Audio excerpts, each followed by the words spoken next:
Ahorita lo explicamos. Entonces, vamos a ver el tema de las contribuciones, que es lo que estamos viendo en Derecho Fiscal, que es la unidad número 1 de este curso.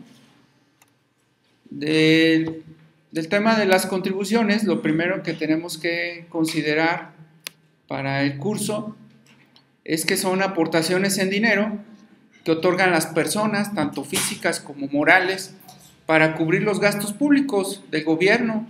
Esos gastos públicos, bueno, pues se derivan en servicios públicos, como lo vamos a ver a continuación, o en otros gastos que implica la subsistencia del Estado. Esas contribuciones deben ser proporcionales y equitativas. ¿Qué quiere decir? Bueno, pues que deben atender a nuestros ingresos, a la capacidad que tenemos de pagar, y todos los contribuyentes debemos pagar y debemos ser tratados de manera igual ante una contribución. Las contribuciones no se establecen a capricho de los gobernantes como existía en la antigüedad. Las contribuciones se establecen por ley.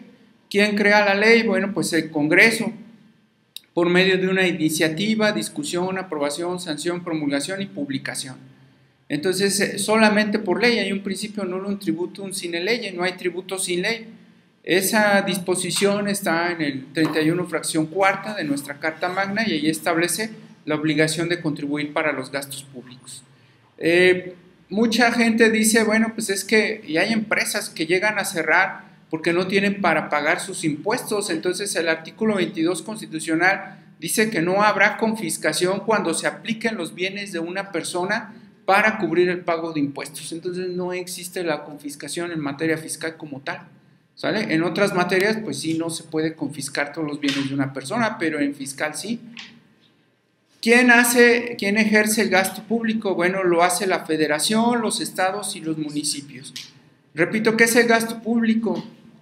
Híjole, a veces entramos en conflictos con esto porque a veces vemos que compran cosas suntuosas, por ejemplo, la ropa del presidente, de su esposa, entonces decimos, ¿eso es para el gasto público? Bueno, pues ellos nos representan y desafortunadamente, nos guste o no, pues sí es para el gasto público. Entonces, hay principios que le aplican a las contribuciones, más abajo los vamos a ver a detalle, son de legalidad, igualdad, generalidad, proporcionalidad y equidad y retroactividad, no confiscación, que ya lo comentamos, destino al gasto público, ya también lo comentamos, y deben ser anuales las contribuciones. Son los principales principios aplicables a las mismas. Viene enseguida un concepto muy interesante en materia fiscal que causa a veces mucho conflicto, que es el de la potestad. ¿Qué es la potestad? Bueno, la potestad tributaria implica el poder del Estado para fijar o establecer las contribuciones. Como dije hace un rato, lo realiza por medio de un proceso legislativo. Ese proceso legislativo se divide en iniciativa, discusión, aprobación, sanción, promulgación y publicación. Si no sigue este proceso legislativo, entonces la contribución no va a estar bien creada y vamos a poder generar un medio de defensa en favor de nuestros contribuyentes por medio del amparo indirecto, que es el medio de defensa para atacar la inconstitucionalidad de las contribuciones. ¿Quién tiene la potestad tributaria? Bueno, pues lo tiene el Congreso de la Unión, las legislaturas de la Ciudad de México y de los estados. El Poder Ejecutivo también llega a crear legislación tributaria cuando aumenta o disminuye lo que son los impuestos al comercio exterior, o bien cuando suspende las garantías de pago las obligaciones de pago de contribuciones en algunos estados o localidades en donde pudiera haber una catástrofe. Entonces, la Federación tiene facultades reservadas que no pueden hacer los estados.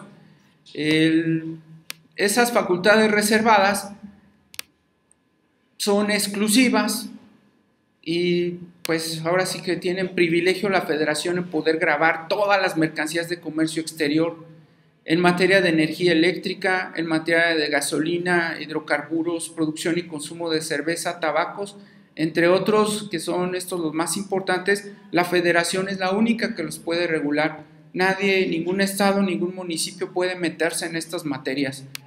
De ahí en más, bueno, pues los estados pueden establecer contribuciones en las demás áreas no reservadas y tienen la facultad. ¿Sí? Un estado puede grabar lo que no esté ahí.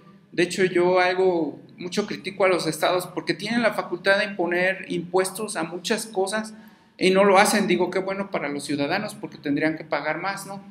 Pero no lo hacen y pueden grabar y establecer otro tipo de contribuciones diferentes, ¿no? No sé, cualquier tipo de contribución por nuestros actos o actividades que realicemos, ¿no? Y lo puede hacer sin ningún problema. Lo único es que no se debe de meter en las facultades de la federación. Los municipios, bueno, pues crean sus impuestos municipales, que vamos a ver más adelante. Los crean los ayuntamientos, son los que crean los impuestos y los autoriza el Congreso estatal. Entonces son la división de la potestad en materia tributaria. Sí tienen facultades concurrentes. ¿Qué es una facultad concurrente? Bueno, pues cuando se grava la misma persona, la misma actividad, tanto por la federación como los estados. Y sí pasa con el impuesto sobre la renta, el impuesto cedular, graban la actividad, por ejemplo, del abogado. El abogado paga impuestos sobre la renta por ser abogado y paga impuesto cedular. Y a eso se le llama, cuando se le cobra, ahora sí que la misma actividad, se le llama facultad concurrente, cuando puede ser un sujeto, una actividad grabada tanto por la federación como por los estados, ¿no? Nada más le cambian el nombre, repito, se llama cedular y a nivel federal impuesto sobre la renta. Las tasas son totalmente diferentes, no tienen nada que ver una con la otra, pero graban la misma actividad y en ese caso, bueno, pues son actividades concurrentes. ¿En México existe la doble múltiple tributación? Pues sí, como lo comentamos, desafortunadamente sí.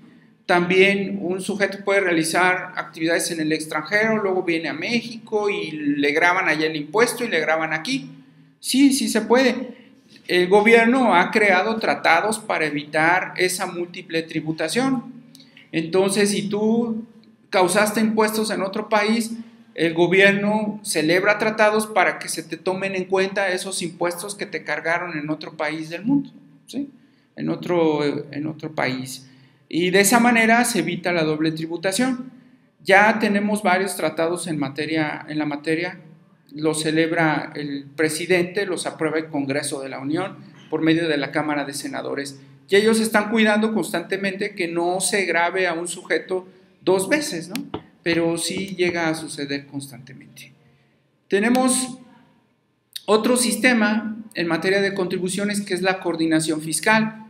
¿Qué es la coordinación fiscal? Bueno, pues es un sistema que se creó por medio del cual se organiza la federación y los estados para tratar de ponerse de acuerdo en materia de contribuciones. Y existe una ley, se llama Ley de Coordinación Fiscal. ¿Qué dice esa ley? A grandes rasgos nos dice la ley: la federación va a gravar los impuestos más importantes y estos impuestos. Tu estado no lo puedes hacer, si puedes grabar otras cosas, pero de entrada no puedes lo mismo que yo. A cambio te voy a dar participaciones, o sea, de lo que yo recaude como federación, te voy a estar otorgando participaciones cada año. Y esa es la coordinación fiscal. Tienen una junta de gobierno, se reúnen y toman decisiones en materia impositiva. Entonces, esa es la forma en que se maneja o se trabaja la coordinación fiscal en México. Repito, tienen una junta de gobierno y actúan todos esos entes públicos para tomar decisiones sobre cómo hacer las reparticiones o los impuestos que se tienen o no que crear. Es así que si el Estado quiere grabar un impuesto, lo tiene que someter a la junta de gobierno de la coordinación fiscal para que se lo pudieran autorizar. Entonces, no es tan sencillo fijar contribuciones en los estados, están sujetos a esa coordinación fiscal. ¿Por qué? Porque acuérdense que somos una federación. La federación es la que controla todo y se divide de ahí en estados, pero siempre tenemos todavía un gobierno centralista en donde lo más importante lo controla el gobierno federal, ¿no? Se supone que no deberíamos ser centralistas, eso desapareció, pero sin embargo no es cierto. Siempre seguimos acatando las disposiciones del presidente de la República. Entonces, ese pacto nacional, los estados y municipios no establecerán las mismas contribuciones y a cambio recibirán, repito, esas participaciones. Continuando, bueno, viene otro término, entonces la potestad era quién podía fijar las contribuciones. Ahora la competencia sería quién las aplica. Entonces, ¿quién aplica las leyes tributarias creadas por el Congreso? Bueno, pues las aplica el Poder Ejecutivo. Entonces, el Poder Ejecutivo tiene la facultad de aplicar las normas tributarias, lo hace por medio de sus facultades de comprobación, que es lo principal que usa para aplicar las normas. Realiza visitas domiciliarias, revisiones en las oficinas de la autoridad, que se llaman revisiones de gabinete, realiza revisiones aduaneras, en aduana, en transporte, en domicilio de los contribuyentes, hace inspecciones en la vía pública, hace revisiones electrónicas y realiza compulsas. Entonces el Ejecutivo, por medio de estas facultades, ejecuta las leyes que creó el Congreso de la Unión. Es así que el Ejecutivo es el que determina las contribuciones a pagar. En primera instancia lo hace el contribuyente, pero si no lo hace bien, no lo hace como debió haberlo realizado, en la práctica lo hacen los contadores públicos, son los facultados para determinar contribuciones. Entonces, si el contador público no lo hace bien, el Poder Ejecutivo, por medio de sus diferentes áreas, va a verificar que se hayan pagado correctamente, y si no se han pagado correctamente las contribuciones, pues va a determinar el monto que tienen que cubrir los ciudadanos. Si no lo quieren pagar, bueno, pues el cobro será coactivo, que quiere decir que le van a aplicar al contribuyente el denominado procedimiento administrativo de ejecución, que en palabras simples y sencillas, pues es un embargo fiscal. ¿De acuerdo? Entonces es imperativo pagar las contribuciones, si no el Ejecutivo se encargará de que lo hagamos efectivamente. Siguiente, entonces, ¿qué tipo de presidentes o de entes gubernamentales tienen la competencia? Pues la tienen a nivel federal, estatal y municipal. A nivel federal lo tiene la Secretaría de Hacienda por medio del Servicio de Administración Tributaria, lo tiene el Instituto Mexicano del Seguro Social, que lo conocemos como IMSS, lo tiene el Instituto del Fondo Nacional de la Vivienda para los Trabajadores, que se llama Infonavit. Entonces, a nivel federal son los que están aplicando las normas tributarias y están al pendiente de que los contribuyentes cumplan con sus obligaciones. A nivel estatal están las secretarías de finanzas, ¿verdad?, por medio de sus áreas también de auditoría, de recaudación y de comercio exterior. Las secretarías de finanzas de los estados celebran un convenio de colaboración con la federación y pueden cobrar impuestos federales y pueden cobrar impuestos estatales, ¿eh? Tienen esa facultad y lo hacen por medio de revisiones. Entonces, un ente de gobierno del estado, un funcionario público, auditor, puede revisar impuestos federales y puede revisar impuestos estatales en base a los convenios de colaboración que tiene celebrado con el gobierno federal. Tenemos a nivel municipal las tesorerías, que son los órganos encargados de cobrar las contribuciones municipales. Más adelante vamos a ver cuáles son las contribuciones federales, las estatales y las municipales, ya cuando pasemos al segundo parcial, ¿vale? ¿Quiénes son los contribuyentes? Bueno, pues son los mexicanos o extranjeros con residencia en el país. Puede ser una persona física, una persona moral. Se toma en cuenta el lugar donde realiza la conducta. ¿Por qué? Porque las autoridades que comentamos tienen competencia territorial. Entonces, una autoridad de la Ciudad de México no puede auditar en el estado de Guanajuato. Entonces, por eso se toma en cuenta el domicilio del contribuyente, donde él haya designado, esa va a ser la autoridad competente para recaudar las contribuciones. Y toma en cuenta el lugar donde se desplegó la conducta, porque también a lo mejor el contribuyente es de Guanajuato, pero su conducta la desplegó en Querétaro, ¿no? Entonces, de alguna manera se toma todo en cuenta para el momento de que la autoridad pueda revisar a ese contribuyente o determinarle un impuesto. Impuestos nacionales o impuestos al comercio exterior. Nuestras autoridades no tienen facultades fuera del territorio de México, es decir, una autoridad mexicana no puede ir a molestar a su domicilio de un extranjero, ¿no? Solo lo va a molestar aquí en México, no tenemos todavía facultades extraterritoriales al extranjero. Sí le puede pedir a autoridades extranjeras información, le puede pedir auxilio, pero no podemos revisar a un extranjero, entonces solamente los que estén establecidos en México.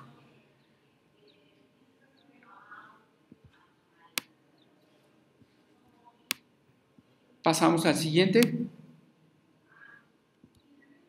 ¿Quiénes son los poderes de la Unión? Bueno, ustedes ya conocen, que lo comentamos. Bueno, pues tenemos al Poder Ejecutivo, Legislativo y Judicial. Esos poderes de la Unión tienen injerencia en materia de contribuciones, como ya lo hemos estado comentando. En primera instancia, ¿cuál es la facultad del Congreso? Bueno, el Congreso, por medio de la Cámara de Diputados, crea las contribuciones. Esa es su primer facultad, ¿sí? Es la más importante.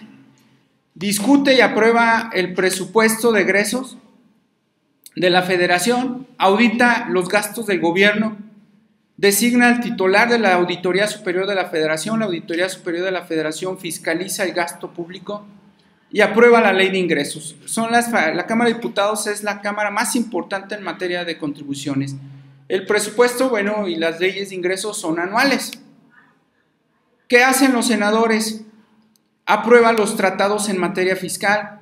¿Para qué son esos tratados? Para evitar la doble tributación, para colaborar entre gobiernos, para intercambiar información o bien para generar operaciones, las mejores operaciones de comercio exterior, facilitar las transacciones internacionales de las mercancías. Entonces esas son las facultades de la Cámara de Diputados y la Cámara de Senadores. Ahora, ¿qué hace el Poder Ejecutivo? En primera instancia, el Poder Ejecutivo hace llegar a la Cámara de Diputados la ley de ingresos, crea reglamentos en materia fiscal, crea decretos en materia fiscal. ¿Para qué sirven los decretos? Para incrementar, disminuir o suprimir cuotas de importación, para suspender el pago de contribuciones cuando ocurran catástrofes, fenómenos naturales que afecten a algún estado o municipio. Otorga facilidades fiscales a algunos sectores de la población. Exime del pago de contribuciones a sectores vulnerables como el sector primario, que son todos los agricultores, ganaderos, quienes se dedican a la pesca o al autotransporte público. Entonces el gobierno fiscal crea por medio de sus decretos facilidades administrativas o incrementa algunos impuestos. ¿Qué más hace el Poder Ejecutivo en materia fiscal? Promulga, es decir, aprueba o veta, es decir, no autoriza las leyes que haya creado el Congreso en materia fiscal. Es decir, el presidente es como una barrera a lo que pudiera pasar en materia fiscal. Publica las disposiciones fiscales en el Diario Oficial de la Federación, es decir, el Ejecutivo se encarga de que todos nosotros los ciudadanos conozcamos las disposiciones fiscales. Y su dependencia más importante del Poder Ejecutivo es el Servicio de Administración Tributaria. ¿Qué hace el Servicio de Administración Tributaria? También crea disposiciones fiscales, lo hace cuando establece la denominada miscelánea fiscal. Entonces el Servicio de Administración Tributaria, que es un órgano desconcentrado, no depende del Ejecutivo, sin embargo, sí sigue sus reglas, ¿verdad? Son los que se encargan de crear también decretos. Siguiente, el Poder Judicial. ¿Qué hace el Poder Judicial? Nosotros vemos que dictan sentencias, sin embargo, el Poder Judicial resuelve cualquier tipo de conflicto que se pudiera dar entre autoridades fiscales y los contribuyentes. Es decir, el Poder Judicial se encarga de escucharnos, de darnos nuestra garantía de audiencia y de que se resuelvan los medios de defensa lo mejor posible para nuestros intereses. Si no estamos de acuerdo con una determinación de impuestos, con un embargo, el Poder Judicial es la instancia ante la que nosotros vamos a promover nuestros medios de defensa, además del Tribunal Federal de Justicia Administrativa. ¿Qué más hace el Poder Judicial y el Tribunal Federal de Justicia Administrativa? Crean la jurisprudencia fiscal. La jurisprudencia fiscal nos sirve para promover nuestros medios de defensa, es decir, para apuntalar nuestros argumentos. Son las jurisprudencias, se forman por 5 criterios, es decir, 5 sentencias en el mismo sentido. También puede haber contradicción entre criterios, entonces la Suprema Corte resuelve cuál de los criterios va a quedar vigente y también modifica los criterios. A lo mejor si hay un criterio ya muy antiguo, los modifica, ¿no? Los cambian. A veces los cambian en el mismo sentido, a veces en el sentido contrario. Entonces los 3 poderes son tremendamente importantes en materia fiscal. ¿Sale? ¿Sobre quién recaen las contribuciones? Bueno, las contribuciones recaen sobre nuestros ingresos, sobre nuestros bienes, sobre nuestros gastos, sobre las operaciones de comercio exterior o sobre el consumo. Sobre ello recaen las contribuciones. Repito, ¿cuáles son esas contribuciones? Pues las vamos a ver más adelante. Va a ser el ISR, el IVA, el IEPS, impuestos estatales, impuestos municipales, y graban algunos de estos conceptos. ¿A qué están sujetas las contribuciones? Bueno, pues están sujetas a principios que vamos a ver a continuación. El principal es el de legalidad. ¿Qué implica la legalidad? Que las contribuciones se establecen por ley. Esa ley sigue un proceso legislativo específico que ya comentamos. En esa ley se establecen las características de la contribución. Repito, si una ley no se sujeta a este principio, pues no es correcto. La legalidad tiene otro punto de vista que vamos a ver más adelante, pero es de los principios más importantes. Cuando nosotros los abogados promovemos un amparo indirecto, es muy común que hagamos énfasis en violaciones al principio de legalidad. Es decir, que no se establecieron por ley, que no siguió un proceso correcto y que no establece en concreto las características de esa contribución. ¿A qué otra cuestión están sujetas las contribuciones? Bueno, pues a los tratados internacionales. Cualquier contribuyente debe tener la certeza de que el gobierno está buscando que no se graben o no se dé la doble tributación. ¿Qué implica la doble tributación? Que te cobren impuestos en Estados Unidos y que te cobren impuestos en México. Entonces, siempre se está buscando que no haya una doble tributación en México. Eso es lo que constantemente, y lo hacen por medio de los tratados. Otro tema interesante en materia de fiscal o relacionado con las contribuciones es la interpretación. ¿Qué es la interpretación? Bueno, la interpretación, ¿sí?, es encontrar el sentido de la ley fiscal. ¿Cómo encuentro el sentido de la ley fiscal? Ya la leí una vez, no la entiendo, la leí nuevamente, no la entiendo, no sé a qué se refiere, no sé cómo la voy a aplicar, no sé qué hacer en materia de la contribución. Entonces tengo que acudir a los métodos de interpretación. Sin embargo, las disposiciones fiscales tienen un candado muy importante. Yo no puedo interpretar la ley fiscal como lo haría en cualquier otra materia. De hecho, quien es el único facultado para interpretar las normas fiscales es el Poder Judicial, y lo hace por medio de la jurisprudencia. Entonces, cuando yo no le entiendo en la práctica una disposición fiscal, en lugar de estar preguntando y estar tratando de entender qué es lo que hago, pues normalmente me voy a la jurisprudencia y busco en la jurisprudencia lo que se ha interpretado sobre una disposición fiscal. Si aún así no lo entiendo, bueno, pues tengo que pensar de una manera diferente a como lo haríamos en otras materias. Entonces tengo que pensar que como lo estoy leyendo, así debe de ser y no debe dar pie a otro tipo de interpretaciones. ¿Cuándo va a ser de esa manera, que se llama estricta? Cuando se establezcan cargas a los particulares, es decir, cuando se establezca tienes que pagar tanto por ciento, no puedo interpretar. ¿De acuerdo? Así como está el texto, es la interpretación estricta. Si se trata de una infracción, ¿qué es una infracción? Cuando tú estás en contra de la ley. En el Código Fiscal están todas las infracciones. Por ejemplo, no pagar impuestos es una infracción. Entonces yo no puedo interpretarlo, pues es que dice que no pagan impuestos, pero no dice cuándo, no dice dónde, entonces pues como que no está clara. No, simple y sencillamente te tienes que ir al texto. No pagaste contribuciones, pues es una infracción y ya no puedes interpretar absolutamente nada. Cuando se trate de una multa, la multa dice 50,000 pesos, entonces no puedes interpretar, es que pudiera ser menos, ¿verdad? O pudiera obtener un descuento. No, para nada, debe ser de interpretación estricta. Todos los demás que no sea cargas, infracciones y sanciones, yo puedo utilizar otros métodos para interpretarlo. ¿Qué otros métodos puedo usar? Existe el método analógico. ¿Qué nos dice el método analógico? Bueno, pues que las contribuciones no las entiendo, no puedo aplicarlas porque la verdad el texto está muy mal redactado, yo no sé a qué se refiere la autoridad. Entonces puedo usar casos similares al que estoy aplicando. Eso es la analogía, aplicar al caso que estoy analizando, que estoy viendo, que tengo en mis manos, aplicarle otro caso similar. Otra forma de interpretación es lo económica. Entonces sería pensar qué es lo que quiere el Estado. Pues el Estado quiere recaudación. Entonces, ¿qué implica lo económico? Pues que voy a interpretar las normas de acuerdo a lo que el Estado quiere de recursos. Hay otros métodos o escuelas de interpretación, como por ejemplo tomar en cuenta todas las disposiciones, es decir, si leo el artículo 1, casi siempre en las agendas fiscales viene abajo una correlación, dice correlativo con, y me pone una listota de otros artículos, incluso de otras disposiciones a las que me tengo que ir. Entonces, si voy a interpretar el artículo 1, sería, tomando en cuenta las demás disposiciones, pues me voy a leer todos los demás artículos que dicen que tengo que consultar aparte de ese.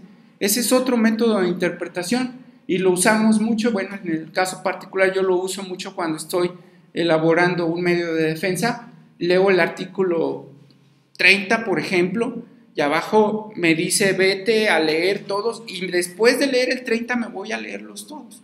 Es una forma de interpretar las disposiciones fiscales. Otro es lo histórico, me voy a la historia, cómo era antes, cómo fue, cómo se creó. Otro método de interpretación, me voy a la exposición de motivos, que es lo que realiza el legislador. Me voy a la exposición de motivos de las leyes. Esas exposiciones de motivos las encuentran en la página de la Cámara de Diputados. A veces las borran. Cuando ustedes encuentren una exposición de motivos, siempre guárdenla en su computadora, porque después las eliminan de la página del Congreso, y las exposiciones de motivos nos sirven mucho para efectos de interpretar una disposición fiscal. Cuando hacemos un medio de defensa, incluso citamos textualmente las exposiciones de motivos del legislador. Entre otros métodos o escuelas de interpretación. Quiere decir que hay más, pero estos son los más importantes que nosotros podemos utilizar en materia fiscal. Ya lo habíamos comentado algo sobre los fines, ya casi para concluir la presentación. ¿Para qué es una contribución? Se supone que la contribución debería de ser para el gasto público, ¿no? Pero ustedes lo pueden ver en los noticiarios, en la vida real, que las aplican para otras cosas diferentes, incluso para robo o saqueo por parte de los gobernantes, ¿no? Entonces, pero sin embargo, por doctrina, es para el gasto público. ¿Cómo saber cómo le hace el Ejecutivo para aplicar el gasto público? Bueno, tienen un Plan Nacional de Desarrollo, se supone que todo el gasto está sujeto a un plan. En primera instancia debe ser para servicios públicos. Y también se aplica para el gasto de las dependencias. Las dependencias gastan mucho dinero. No me digan en sueldos, que es lo que más se ha criticado y que los gobernados resentimos mucho, que se aplica mucho para los sueldos. Hay salarios exorbitantes de 500,000 pesos de un individuo, ¿no?, que gana esa cantidad al mes. Entonces, para eso son los gastos, ¿no? ¿Qué otros fines tienen las contribuciones? Bueno, recaudar. Ustedes dicen, ay, es que hay contribuciones que son muy fuera del lugar. Bueno, pues las crearon para recaudar, no tanto para otro fin. De hecho, la mayoría de las contribuciones son recaudatorias, son para quitarte dinero y pasarlo a las arcas gubernamentales, a la hacienda pública. Y ese dinero se les queda y lo empiezan a repartir conforme al Plan Nacional de Desarrollo, se supone, ¿de acuerdo? Entonces, ¿qué otros principios están sujetos a las contribuciones? Bueno, antes tiene fines extrafiscales. Por ejemplo, tenemos el impuesto que hay a las botanas, por ejemplo, a lo que tiene azúcar. Eso es un fin extrafiscal. Se supone que el gobierno cuida que no engordemos y le ha subido los impuestos tremendamente a la comida chatarra y a las bebidas que tengan contenido endulzante. También lo vamos a ver más adelante, las que tienen mucho impuesto también son todas las bebidas que ustedes consumen cotidianamente alcohólicas, son las que tienen más alto impuesto, ¿no? Llegan a tener hasta 150% de impuesto.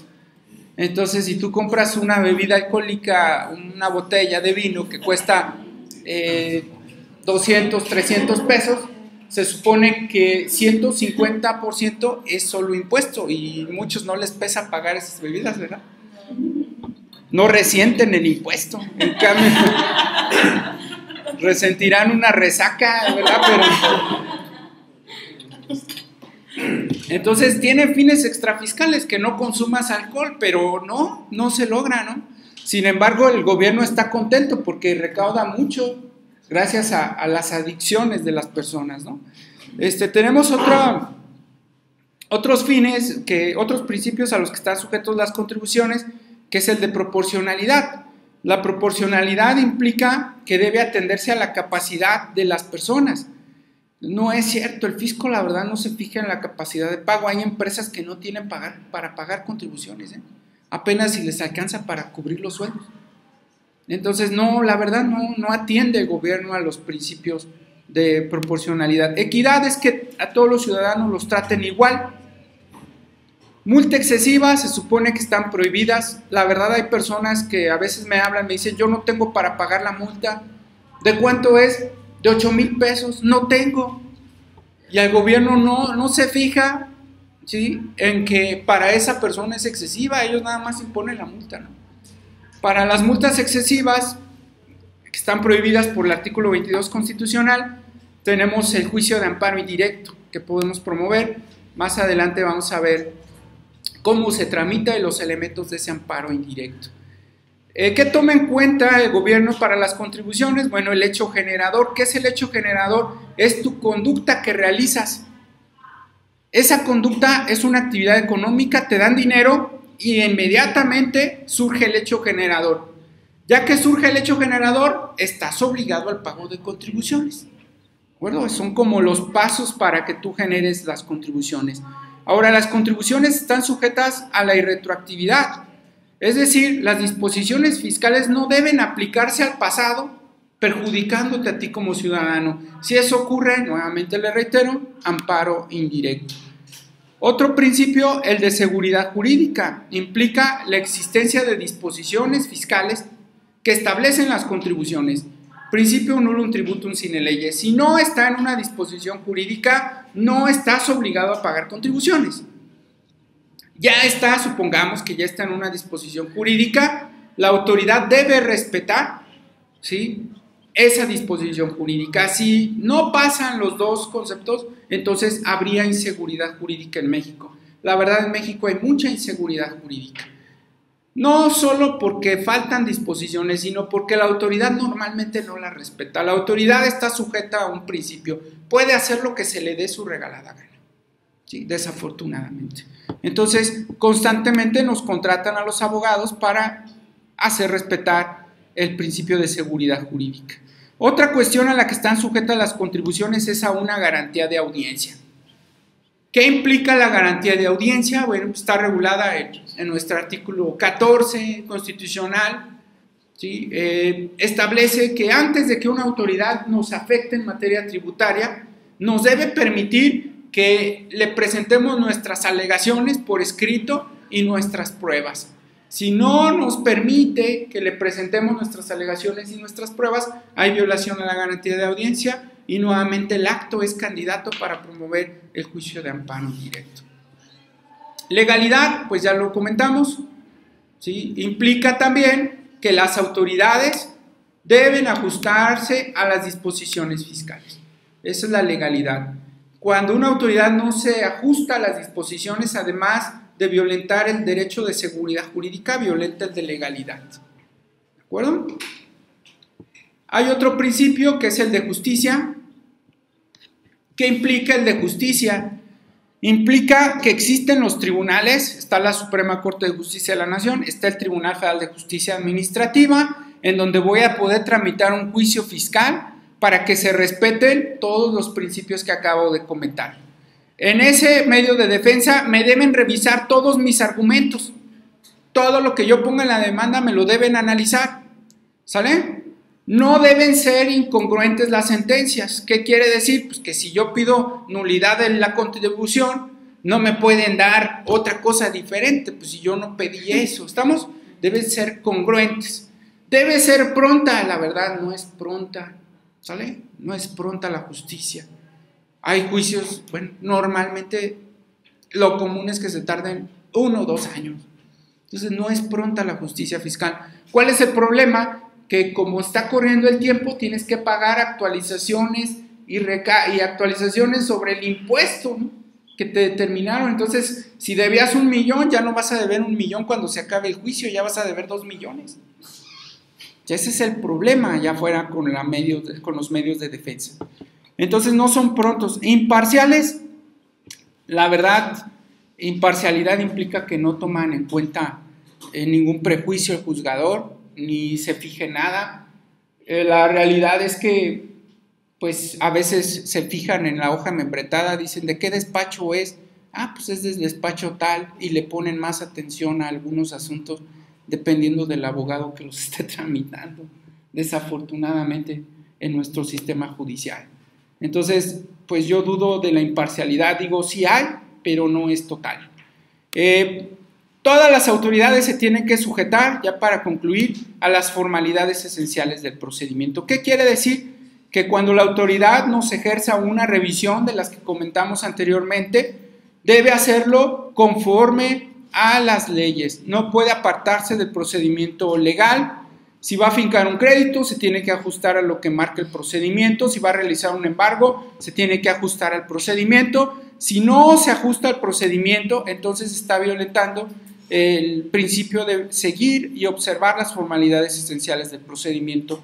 Las violaciones a todos estos principios que acabamos de comentar transgreden el artículo 1, el 8, el 14, el 16, el 22 y el 31 fracción cuarta de nuestra Carta Magna. Entonces les pido de favor que lean esos artículos, son muy importantes, pero léanlos pensando en materia fiscal, porque esos artículos son de manera general, ¿de acuerdo? Entonces hasta aquí le dejamos con esta presentación, espero que haya sido adecuada para ustedes. Les reitero, tenemos mucho que hacer en materia fiscal. La mayoría de lo que se tiene que hacer en materia fiscal pues depende de nuestros gobernantes, que son los encargados de todo lo que tiene que ver en materia tributaria. Muchas gracias.